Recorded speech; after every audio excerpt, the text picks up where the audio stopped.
अस्सलाम वालेकुम। कैसे हैं आप सब लोग? उम्मीद है खैरियत से होंगे।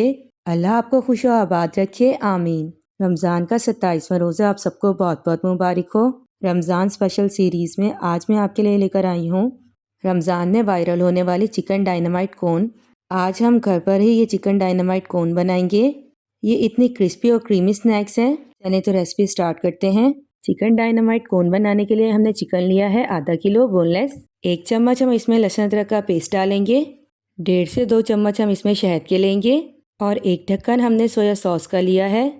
गाढ़ा दही लेंगे हम 3 चम्मच। पिसी हुई लाल मिर्चें लेंगे हम 2 चम्मच। नमक हम लेंगे 1 टीस्पून और इसमें हम 1 अंडे का इस्तेमाल करेंगे।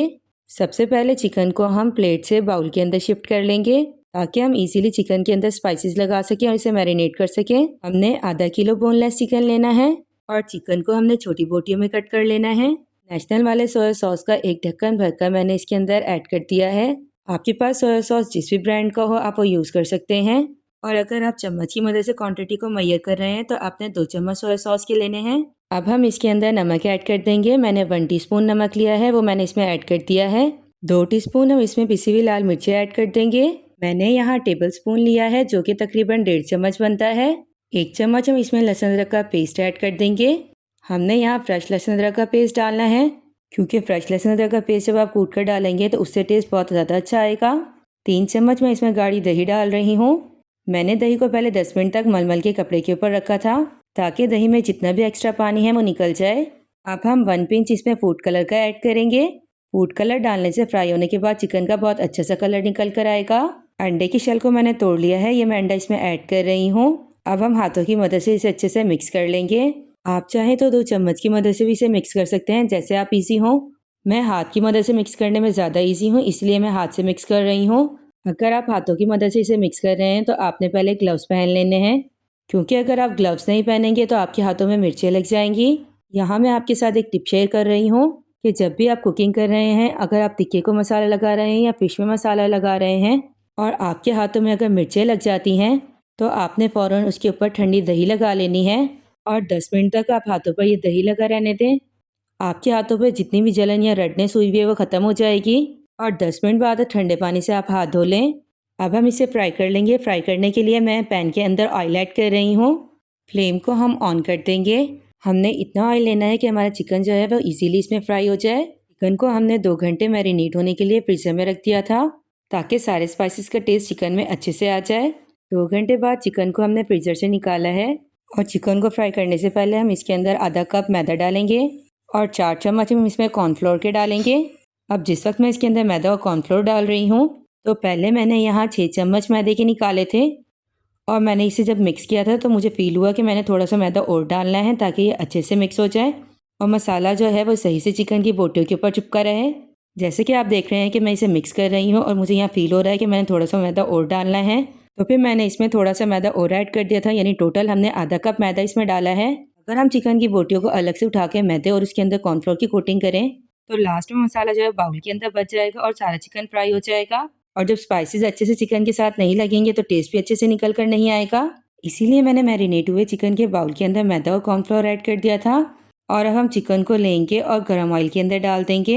हमने चिकन की बोटियों को हाथ की मदद से इस तरह सेपरेट कर कर डालना है और ये चिकन तकरीबन हमारे 2 बैचेस में फ्राई होगा। माशाल्लाह माशाल्लाह आज मौसम बहुत ज़्यादा अच्छा है। 12वें रोज़े के बाद जो गर्मी पड़ रही थी उससे ऐसा लग रहा था कि आखिरी हफ्ते में गर्मी बहुत ज़्यादा होगी, लेकिन अल्हम्दुलिल्लाह अल्हम्दुलिल्लाह मौसम बहुत ज़्यादा अच्छा हो गया है। हल्की हल्की बारिशें हो रही हैं जिसकी वजह से ठंडी हवाएं चल रही हैं और जिसकी वजह से मौसम ठंडा हो गया है और हमें भूख और प्यास बिल्कुल भी फील नहीं होती। ये हमारे अल्लाह का हम पर बहुत बहुत करम है। अल्लाह ताला किस तरह हमारे लिए आसानियाँ पैदा कर देते हैं। आप बताएं कि आपके रोज़े किस तरह गुजरे। मैं उम्मीद करती हूँ कि आपके रोज़े भी बहुत अच्छे गुजर रहे होंगे। ईद के आने की खुशी भी है लेकिन रमज़ान के ख़त्म होने का गम भी है। इतना रहमतों बरकतों वाला महीना हमसे विदा हो रहा है, लेकिन ये भी अल्लाह का बहुत बहुत शुक्र है कि अल्लाह ताला ने हमारे नसीब में ये रमज़ान लिखा, हमें सेहत वाली ज़िंदगी दी और हमें रोज़े रखने की हिम्मत दी। एक स्कूल बंद होने से टीचर्स को तो बहुत ज़्यादा फ़ायदा हुआ है, लेकिन एक तरह से उनका बहुत नुकसान भी हुआ है। फ़ायदा ये कि वो अपना ज़्यादातर टाइम इबादत में गुजार सकती हैं और सबसे अच्छी बात यह है कि सहरी के बाद जब हम नहीं सोते कि हमें पता होता है हमने सुबह स्कूल जाना है, जैसे सहरी के बाद नमाज़ पढ़कर कुरान पाक पढ़कर सब लोग थोड़ा रेस्ट कर लेते हैं। सुबह स्कूल जल्दी जाने की वजह से टीचर को रेस्ट का टाइम नहीं मिल रहा था। मैं जब भी सुबह स्कूल जाती थी तो मैं देखती थी कि घर में सब आराम से सो रहे हैं और रेस्ट कर रहे हैं, और मैं सुबह स्कूल जा रही हूँ तो मुझे अच्छा नहीं लगता था। सहरी करने के बाद जैसे ही हम नमाज वगैरह अदा कर लेते थे तो उसके बाद हम कुरान पाक की तिलावत कर लेते थे और फिर फ़ौरन हम स्कूल जाने की तैयारी शुरू कर देते थे। और जैसे ही स्कूल वैन आने में 2 से 3 मिनट होते थे तो मैं अपने भाई को उठाकर कहती थी कि आप दरवाज़ा लॉक कर लो। खैर मेरी वजह से मेरे भाई की नींद भी थोड़ी सी डिस्टर्ब होती थी जब वो दरवाज़ा लॉक करने के लिए उठता था, और दिल में होता था कि यार ये सब सो रहे हैं और हम स्कूल जा रहे हैं। खैर छुट्टियां होने की वजह से ये मज़े तो आ गए हैं कि अब स्कूल नहीं जाना पड़ रहा और सबकी तरह हमें भी रेस्ट का टाइम मिल रहा है। इवन जो स्टूडेंट्स या फिर टीचर्स एतकाफ़ में बैठना चाह रहे थे तो उन्हें भी प्रॉपर टाइम मिल गया है, क्योंकि स्कूल वाले टीचर्स या बच्चों को इतने ज़्यादा दिन का ऑफ नहीं देते। ये काफ़ी अच्छा चांस था एतकाफ़ में बैठने का। इस बार मेरा भी बहुत दिल था कि मैं एतकाफ़ में बैठूं, बट सम रीज़न मैं एतकाफ़ में नहीं बैठ सकी। हमारा ये वेज अच्छे से फ्राई हो गया है, इसे हमने स्टेनर पर निकाल लिया है और जितना भी एक्स्ट्रा ऑयल है वो हम इसमें से ड्रेन कर लेंगे। माशाल्लाह माशाल्लाह हमारा कितना क्रिस्पी सा चिकन बनकर रेडी हुआ है। डायनामाइट चिकन हमारा दिखने में जितना ज़्यादा अच्छा लग रहा है, खाने में उससे ज़्यादा टेस्टी है। कोन बनाने के लिए हमने 2 कप मैदा लिया है, 6 चम्मच यहाँ हमने दूध के लिए हैं और 2 चम्मच हमने यहाँ कुकिंग ऑयल के लिए हैं, और टेस्ट के अकॉर्डिंग हमने यहाँ नमक लिया है। और आटा गूंदने के लिए यहाँ हम पानी का इस्तेमाल करेंगे। सबसे पहले हम बाउल से मैदे को ट्रांसफ़र कर लेंगे एक खुले बर्तन के अंदर, ताकि हम मैदे को अच्छे से गूंद सकें। आप भी खुले बर्तन के अंदर मैदे को शिफ्ट कर दीजिएगा जिसमें आप इजीली आटे को गूंद सकें। हमने इसमें नमक ऐड किया है, चम्मच की मदद से हम नमक को मिक्स कर लेंगे मैदे के अंदर। नमक आप अपने टेस्ट के अकॉर्डिंग डाल लीजिएगा, कुछ लोग नमक ज़्यादा इस्तेमाल करते हैं और कुछ लोग नमक कम इस्तेमाल करते हैं। और जो हाई ब्लड प्रेशर के पेशेंट होते हैं वो तो नमक डालते ही नहीं है आटा गूंदते वक्त। हमने इसमें 2 चम्मच ऑयल ऐड किया है, इसे भी हम चम्मच की मदद से अच्छे से मिक्स कर लेंगे। जैसे हम ऑयल को मिक्स करेंगे जो हमारा मैदा है वो भुरभुरा होना शुरू हो जाएगा। इस तरह के जब हम समोसा पट्टी बनाने के लिए आटा गूंदते हैं और उसमें ऑयल ऐड करते हैं तो वो भुरभुरा हो जाता है, बिल्कुल इस तरह ये भी भुरभुरा हो जाएगा।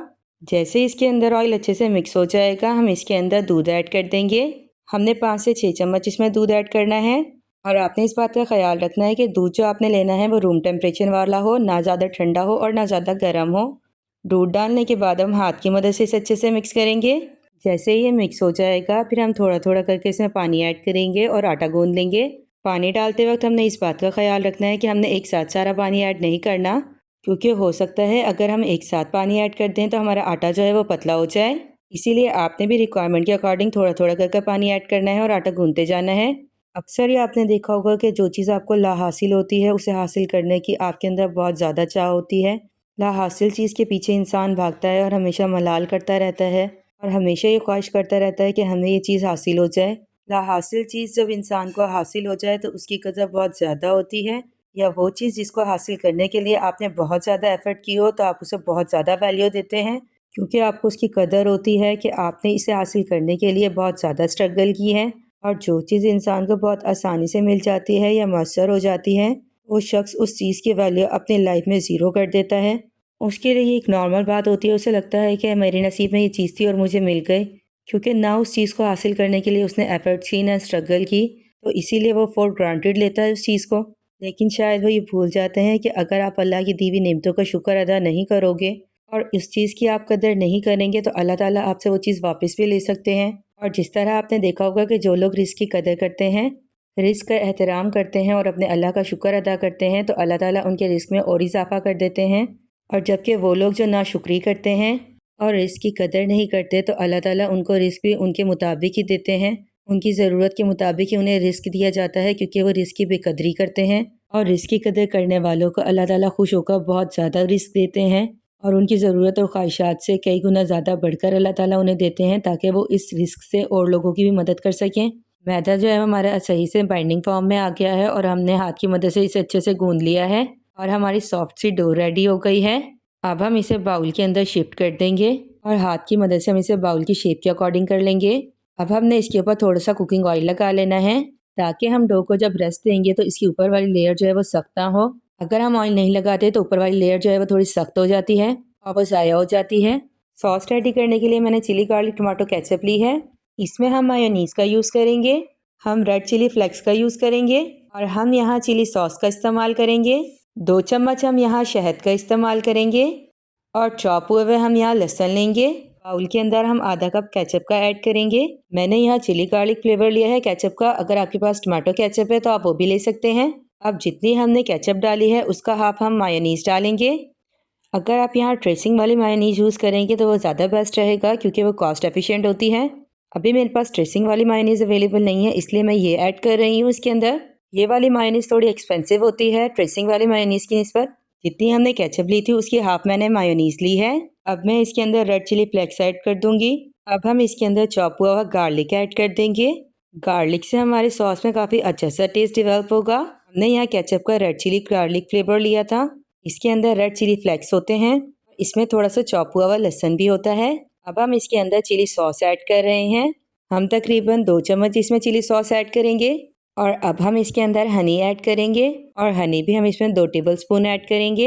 हनी जो है टेस्ट के लिए बहुत ज़्यादा बेनिफिशियल होता है। मैं यहाँ छोटी मक्खी का शहद ऐड कर रही हूँ जो कि हमने इसी विंटर में लिया था।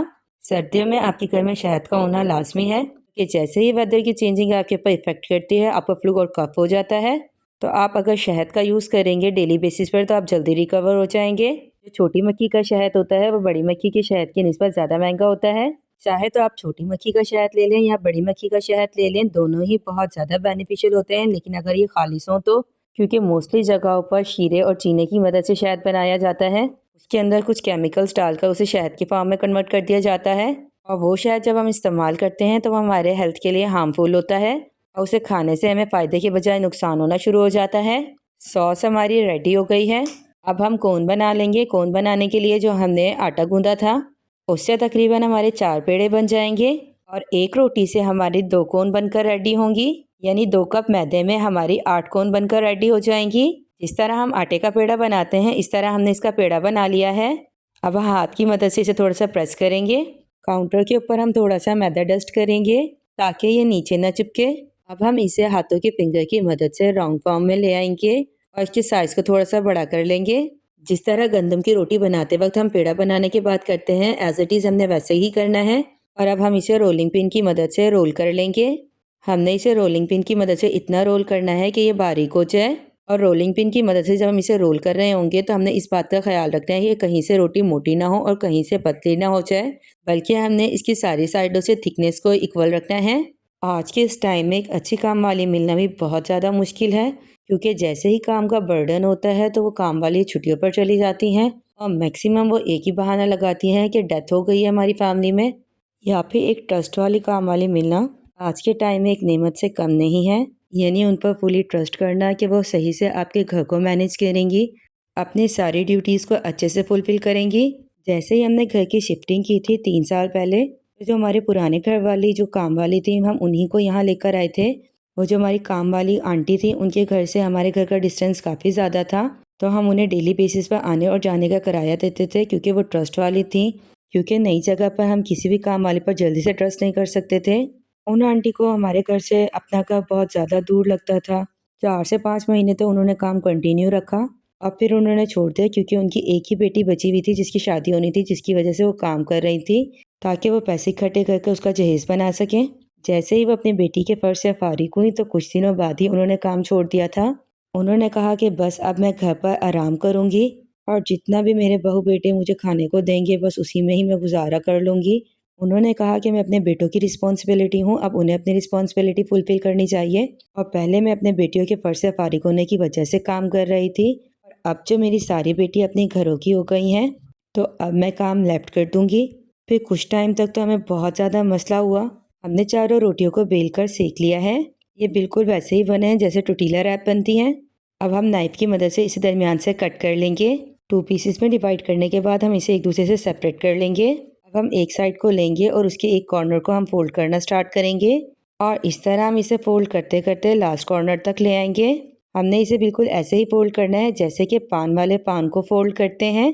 फिलिंग करने से पहले अब हम टूथपिक की मदद से इसको कॉर्नर से बाइंड कर लेंगे ताकि ये खुले ना और इसकी शेप भी मेंटेन रहे। आप लोगों ने कभी मीठा पान खाया है? मीठा पान टेस्ट में बहुत ज़्यादा टेस्टी होता है और जब हम छोटे होते थे तो हमें साल में सिर्फ 2 दफ़ा ही अलाउ होता था मीठा पान खाना, वो भी सिर्फ दोनों ईदों पर।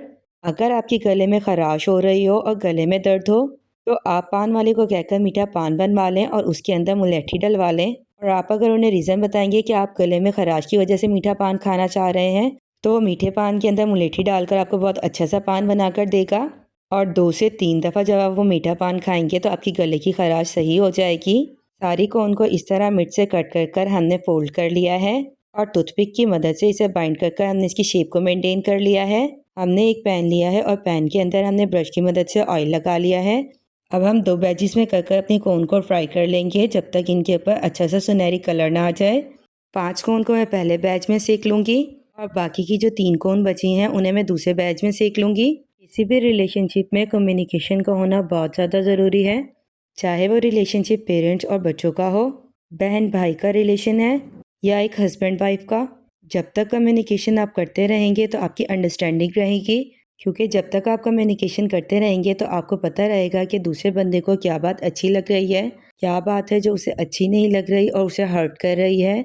क्योंकि जब तक आप कम्युनिकेशन नहीं करते आप अपना पॉइंट ऑफ व्यू भी क्लियर नहीं कर सकते। आपको हर चीज़ नॉर्मल लग रही है लेकिन नेक्स्ट पर्सन को क्या फील हो रहा है आपको कोई पता नहीं है और आपके दरमियान लैकनेस ऑफ कम्युनिकेशन आ गई है।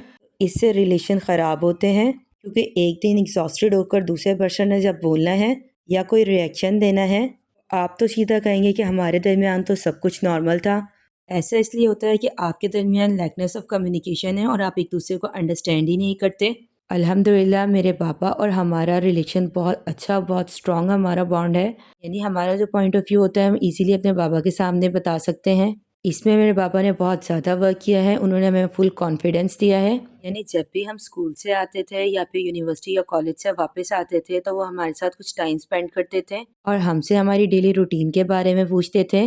और जहाँ उन्हें कुछ अप एंड डाउन लगता था तो वो हमें अच्छे से गाइड करते थे। आहिस्ता आहिस्ता हम अपने बाबा से इतने ज़्यादा क्लोज हो गए, यानी हम अपने लाइफ की हर चीज़ अपने बाबा से इजीली शेयर कर सकते हैं और अपने लाइफ के हर फेज़ में हम उनसे गाइडलाइन लेते हैं। जैसे ही कोन में सुनहरी कलर आया हमने उसे प्लेट में निकाल लिया और ब्रश की मदद से उसमें हमने सॉस लगाई जो कि हमने रेडी की थी और उसके अंदर हमने बंद गोभी का पत्ता रखा। इसमें से कुछ सॉस को मैंने अलग बॉटल में निकाल लिया था और बाकी जो सॉस बची है उसमें से सारी कोन के अंदर हमने ब्रश की मदद से सॉस लगा ली है और जो बाउल के अंदर बाकी सॉस है उसके अंदर हमने चिकन ऐड कर दिया है फ्राई हुआ हुआ और सॉस के अंदर हमने चम्मच की मदद से अच्छे से मिक्स कर लिया है इसे और चम्मच की मदद से हमने फिलिंग को लिया है और कॉर्न के अंदर फिल कर दिया है। इस कॉर्न को अच्छे से प्रेजेंट करने के लिए हम कटी हुई गाजर और शिमला मिर्च लगाएंगे। पहले हमने लंबाई के रुख कटी हुई एक गाजर लगाई है, फिर शिमला मिर्च, फिर दोबारा हमने गाजर लगाई है, फिर हम लंबाई के रुख कटी हुई शिमला मिर्च लगाएंगे। अब इस कोन के ऊपर बॉटल के अंदर जो हमने सॉस कर रखी थी वो लगाएंगे। बॉटल की मदद से हम इसके ऊपर डाल रहे हैं सॉस को और इस तरह सारी कोन में हमने फिलिंग कर लेनी है और उसके ऊपर हमने वेजिटेबल लगानी है और सॉस डालकर हमने उसे फाइनल कर लेना है। हमारी मज़ेदार सी चिकन डायनामाइट कोन खाने के लिए रेडी हो गई है। आप इस रेसिपी को अफ्तार में ज़रूर ट्राई कीजिएगा। तो आपके बच्चे ये 2 या 3 रोज़े बचे हुए हैं, हर अफ्तार में आपसे यही बनवाएंगे डिमांड कर। अगर आपने अब तक मेरा चैनल सब्सक्राइब नहीं किया तो प्लीज़ ज़रूर सब्सक्राइब कर लें। मिलते हैं नेक्स्ट वीडियो में। अल्लाह हाफ़िज़।